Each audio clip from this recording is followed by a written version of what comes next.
మనసులో శతాబ్దాల గౌరవం, పట్టు పరంపరకు ప్రతీక, సంప్రదాయానికి శాశ్వత చిరునామా సఖీ.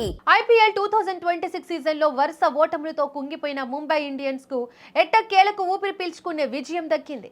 అహ్మదాబాద్లోని నరేంద్ర మోడీ స్టేడియంలో గుజరాత్ టైటాన్స్ పై ముంబై సాధించిన ఈ గెలుపు కేవలం ఒక విజయం మాత్రమే కాదు, ఒక అద్భుతమైన పోరాట పటిమకు నిదర్శనం.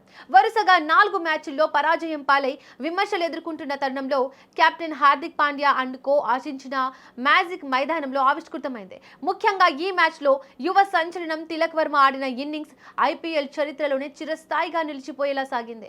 ఒకానొక దశలో అయితే అది తక్కువ స్కోర్కే పరిమితం అవుతుందనుకున్న ముంబై జట్టును తిలక్ తన విధ్వంసకర బ్యాటింగ్తో ఆకాశమే హద్దుగా చెలరేగి 200 పరుగుల భారీ లక్ష్యాన్ని ప్రత్యర్థి ముందు ఉంచాడు. అయితే ఈ అద్భుత ఇన్నింగ్స్ వెనుక కెప్టెన్ హార్దిక్ పాండ్యా ఇచ్చిన ఒక పవర్ఫుల్ మెసేజ్ ఉందనే విషయం అందరికీ తెలిసిందే. మ్యాచ్ 14వ ఓవర్ ముగిసే సమయానికి ముంబై పరిస్థితి దారుణంగా ఉంది. 4 వికెట్లు కోల్పోయి కేవలం 103 పరుగులు మాత్రమే చేసింది. క్రీజ్లో ఉన్న తిలక్ వర్మ 22 బంతుల్లో కేవలం 19 పరుగులు చేసి స్ట్రగుల్ అవుతున్నాడు. ఆ సమయంలో స్ట్రాటజిక్ టైమ్అవుట్ వచ్చింది. అప్పుడు కెప్టెన్ హార్దిక్ పాండ్యా నేరుగా క్రీజ్లోకి వెళ్లి తిలక్తో తీవ్రంగా చర్చించడం కనిపించింది. పాండ్యా ముఖంలో సీరియస్నెస్ చూసి అభిమానులు ఏమైందో అని కంగారు పడ్డారు. కానీ ఆ చర్చ తిలక్ గేర్ను పూర్తిగా మార్చేసింది. టైమ్అవుట్ తర్వాత తిలక్ వర్మ అసలు సిసలు విశ్వరూపాన్ని చూపించాడు.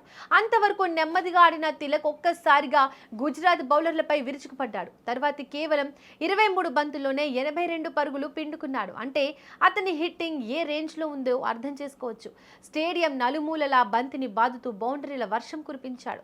మ్యాచ్ ముగిసిన తర్వాత కెప్టెన్ హార్దిక్ పాండ్యా అసలు రహస్యాన్ని బయటపడ్డాడు. టైమ్అవుట్ సమయంలో తాను తిలక్తో ఏం మాట్లాడాడో వివరిస్తూ అహ్మదాబాద్ లో గతంలో ఎప్పుడు గెలవని ముంబైకి ఈ విజయం చాలా స్పెషల్ అని చెప్పాడు.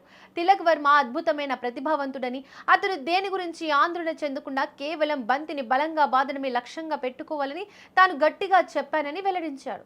ఆ సమయంలో తాను ఎంత గట్టిగా అరిచానంటే తన తల పగిలిపోతుందేమో అన్నంత శబ్దం చేసినట్లు పాండ్యా నవ్వుతూ చెప్పాడు. పరిస్థితి ఎలా ఉన్నా సరే నీ సహజమైన ఆటను ఆడమని, బంతిని స్టాండ్స్ లోకి పంపడమే నీ పని అని తిలక్ కు క్లియర్ కట్ మెసేజ్ ఇచ్చాడు. ఆ సందేశమే తిలక్ వర్మలో కొత్త ఉత్సాహాన్ని నింపిందని, అందుకే అతను గుజరాత్ టైటాన్స్ బౌలర్లను ఊచకోత కోసాడని క్రీడా నిపుణులు విశ్లేషిస్తున్నారు. తిలక్ విధ్వంసంతో ముంబై 200 పరుగులు చేయడమే కాకుండా చివరకు అద్భుత విజయాన్ని అందుకొని మళ్లీ రేస్లోకి వచ్చింది.